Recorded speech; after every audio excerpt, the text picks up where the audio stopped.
ladies and gentlemen, the end of bromance between the richest and the most powerful man in the United States has now birthed a new political outfit, the America Party. By announcing the launch, Elon Musk is taking on not just the White House but entire two-party system in the United States of America. The whole world is left wondering with their jaws dropping open. Is third party a viable option in America? Because history shows just how difficult that path is in American politics. Despite growing dissatisfaction among voters with both major parties, third party movements have largely failed to gain traction, something that Donald Trump is highlighting to call the launch ridiculous. So will Musk's party shake the political landscape in the United States or be relegated to oblivion after creating a brief splash on his own social media, X? We speak to the man known as Nostradamus in U.S. political spheres, Allan Lichtman, on what lies ahead. But first, listen into the U.S. president's prediction. I think it's ridiculous to start a third party. We have a tremendous success with the Republican Party. The Democrats have lost their way, but it's always been a two-party system. And I think starting a third party just adds to confusion. It really seems to have been developed for two parties. Third parties have never worked. So he can have fun with it, but I think it's ridiculous. You're watching the News Hour at 9, debate number 2 on Times Now, Super Prime Time.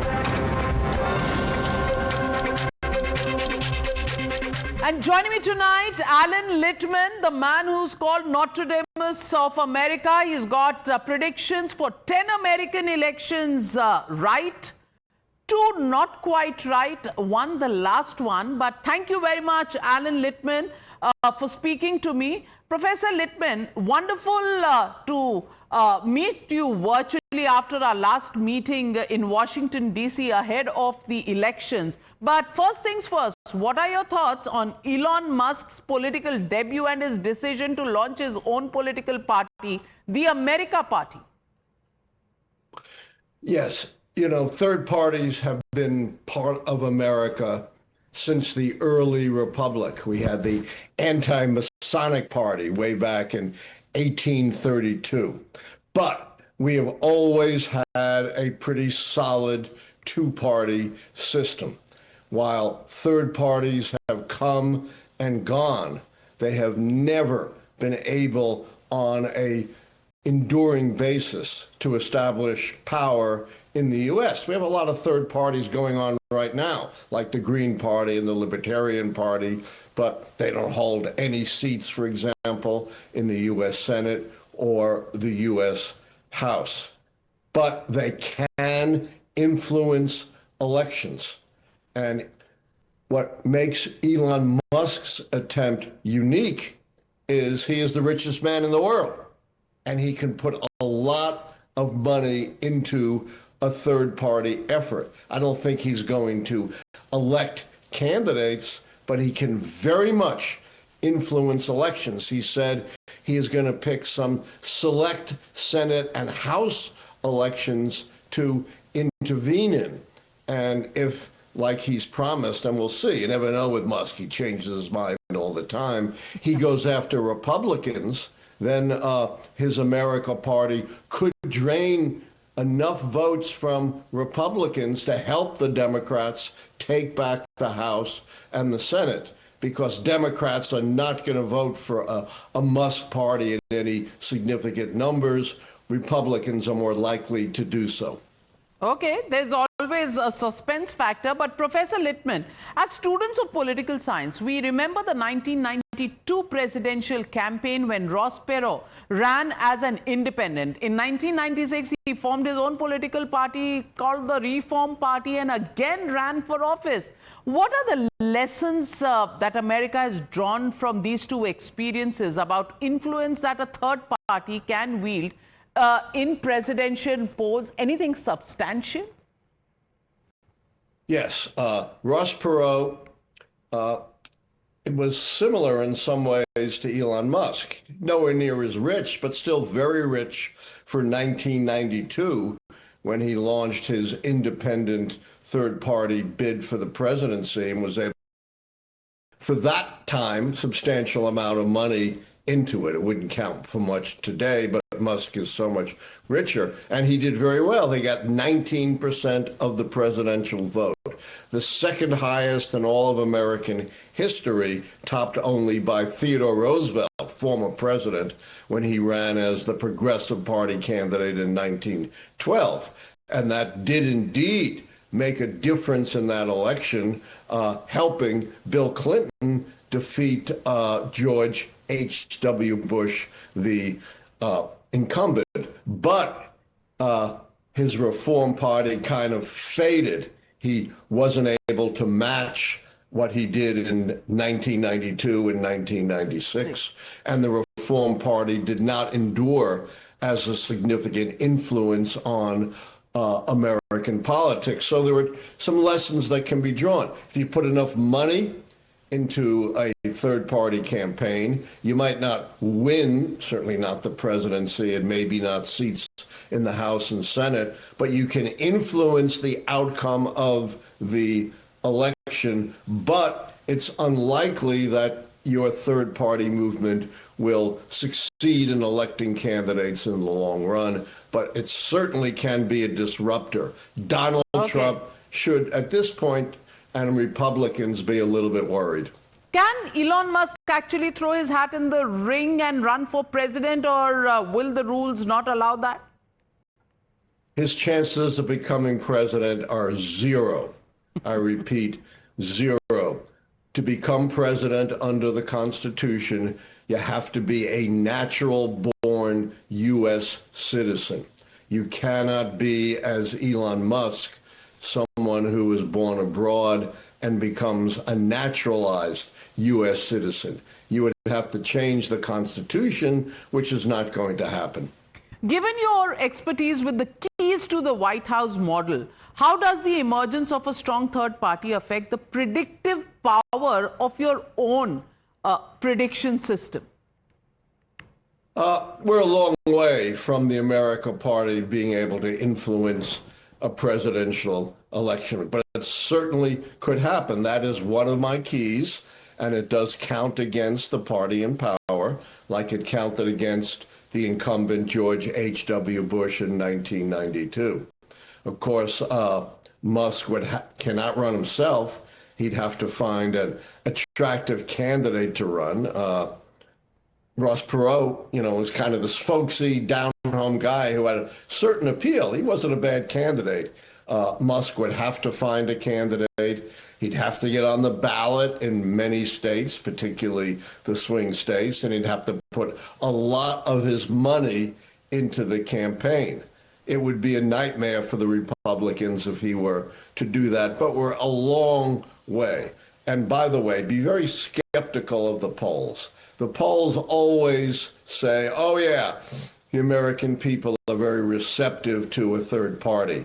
But when it comes down to it, yes, when people actually vote, You're right. It's very difficult for a third party to garner votes. But if Musk was able to find a candidate, put the money in, was able to get on the ballot, he could be a spoiler for Republicans in 2028. Well, do you think Trump 2.0 is a monster of Elon Musk's making? Do you agree or disagree with such an assessment that one very often reads on social media in America? I agree with that assessment completely. Remember, we pointed out after being successful for 10 elections in a row, since I predicted Ronald Reagan's re-election in 1982, I missed this one, and I explained that one of the reasons, perhaps the primary reason, although there are a couple of others, was indeed Elon Musk, who spread all of this disinformation, spending hundreds of millions of dollars, never seen one person spend that kind of money, and controlling X, formerly Twitter. We've never seen anyone with that kind of power. According to press reports, 2 billion people saw Musk's disinformation. Let me give you an example. Abortion. That should have been the winning issue for Democrats. According to the exit polls, the pro-choice position was about 35, 36 points ahead of the pro-life position. But because of Elon Musk's information about misinformation, the gap between Harris and Trump was not 35, 36 points, wasn't 20 points, wasn't 10 points, wasn't 5 points, was only 3 points, 49 to 46. If she had achieved just a fraction more of the gap, she would have won that election going away. So are you saying Twitter or Musk's disinformation was actually responsible for your prediction of a Kamala Harris victory going wrong in 2024? I'm claiming we've seen disinformation before, but never anything like what we saw in 2024. My prediction system and the fact that it went wrong is a very important point of analysis, not just, to attack me for being wrong, as so many have done. The system is premised on the idea that a rational, pragmatic electorate chooses the president. But you cannot have rationality and pragmatism when the election is infiltrated by so much massive disinformation that a rational decision is not possible. It's a very frightening proposition for our future in the United States. Well, Trump, not a very happy man today, but has been dismissive about Elon Musk, calling him a train wreck. Do you think inside somewhere Trump would be a worried man, or do you think he can fix this problem as well? Look, Donald Trump has only one priority: Donald Trump. And to be in Donald Trump's favor, you have to be totally loyal to him. It's a one-way street. He's not loyal to anyone. So while Elon Musk was serving Donald Trump's purposes by taking that chainsaw to government, then Donald Trump was his buddy, very complimentary of him. But once Elon Musk starts criticizing Trump, calling his bill the disgusting abomination and vociferously attacking it, then Donald Trump is going to disparage you, call you names, call into question your patriotism. It's absolutely to be expected. That might be, the lenient part of it. But do you think he can crush him politically by foisting cases, using vendetta to go after him, his government power to go after him? Can that happen? He certainly would try to crush Elon Musk. Remember, Donald Trump holds no boundaries. He is not bound, in his view, by the Constitution or the laws. In fact, he said, because I'm saving America, I can do anything I want. So you would expect Donald Trump to play dirty, to use his power as president to try to crush Elon Musk, perhaps launch investigations of him through the Department of Justice, which is totally loyal to Donald Trump, make every effort to keep the America Party from getting on the ballot, and maybe even try to undermine Elon Musk's naturalized citizenship and make an effort to deport him from the United States. Deport as illegal him. As that may be, Trump knows no boundaries. Deport him. Well, has Elon Musk bitten off more than he can chew? Well, we'll have to wait and watch. But you got the 2024 prediction wrong. Are you going to make any fundamental changes in the keys? Because disinformation, misinformation that have been responsible could happen again. Is there any way that fundamentally these keys will now have to be changed to look at the new prediction system for America? That's a superb question. As I said, the keys are premised on the voters having at least to a significant degree, real information so they can make a rational and pragmatic decision.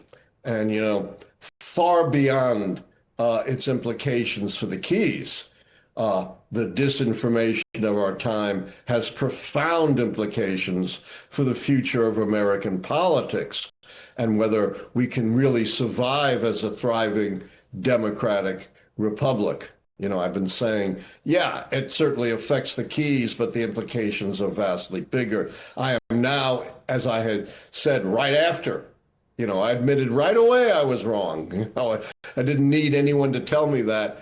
I am indeed reevaluating and reassessing, reexamining the keys. I've got some time to do it. You know, the next election is more than 3 years away. But the age of disinformation is a big challenge for the keys or anyone who wants to make rational predictions about American elections. On that note, thank you very much, Professor Littman, for joining me here on the NewsHour. You live in an interesting country, and right now, all the action is in the United States of America. Who survives this battle, Trump or Elon Musk? Well, the world is watching. You couldn't have got a more interesting match with the man who's most powerful and the man who has most money in this world engaged in this kind of warfare. Well, all eyes on that. Thank you very much, Allan Lichtman, for joining me on the NewsHour. And with that, it's a wrap on the NewsHour tonight, ladies and gentlemen. Good night, be safe, and I'll be back tomorrow. Same time, same show. The NewsHour at night.